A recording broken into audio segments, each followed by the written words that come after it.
Hey everyone, hope you are doing well. Today trick is from chapter Light, Reflection and Diffraction, प्रकाश, परावर्तन और अपवर्तन. All the videos are going to be bilingual so that both medium students will get benefit from this. हम बात करेंगे concave mirror की. Here we have 6 cases of image formation.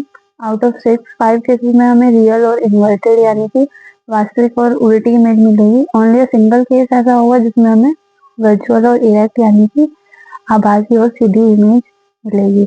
Let us move toward all 6 cases through a trick. हम बात करें concave mirror की यानी कि अवतल दर्पण की. What we have to do is throw a concave mirror. यहाँ पे पोल होगा, कुछ दूरी पर फोकस होगा, कुछ दूरी पर सेंटर ऑफ कर्वेचर होगा. ऊपर की साइड ऑब्जेक्ट लोकेशन रहेंगी, नीचे की साइड इमेज फॉर्मेशन रहेंगी. यहाँ से हम मेंशन करना स्टार्ट कर देंगे. पॉइंट 1, 2, 3, 4, 5, 6. अब हम रिवर्स से रीडिंग करेंगे. यहाँ पर एक पॉइंट लीव कर देंगे. 1, 2, 3, 4, 5. वो जो एक पॉइंट बचा 6 उसको हम बिहाइंड द मिरर पुट कर देंगे.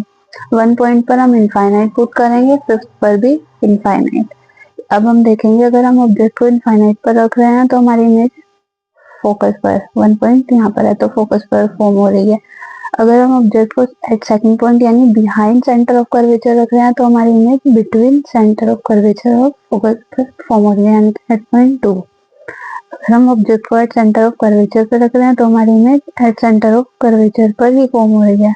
अगर हम ऑब्जेक्ट को between centre of curvature and focus रख रहे हैं तो हमारी इमेज बियॉन्ड सी फॉर्म हो रही है.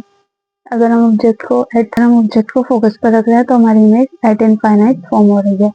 अब हमारे पास एक सिंगल केस ही ऐसा है जब हम ऑब्जेक्ट को बिटवीन पोल और फोकस रखते हैं तब हमारी इमेज कहाँ फॉर्म होती है, बिहाइंड द मिरर. और कैसी फॉर्म होती है, वर्चुअल और इरेक्ट. इसको भी हम एक ट्रिक से याद कर सकते हैं कि कॉन्केव मिरर के केस में हमेशा ज्यादातर रियल और इन्वर्टेड इमेज फॉर्म होती है और कॉन्वेक्स मिरर में वर्चुअल और इरेक्ट. कॉन्वेक्स मिरर मीन्स उत्तल दर्पण. इसकी ट्रिक क्या है, आर केव यानी कि रियल और इन्वर्टेड ज्यादातर कॉन्केव मिरर के केस में फॉर्म होती है और वैक्स यानी कि वर्चुअल और इरेक्ट ज्यादातर कॉन्वेक्स मिरर के केस में फॉर्म होती है. Thank you.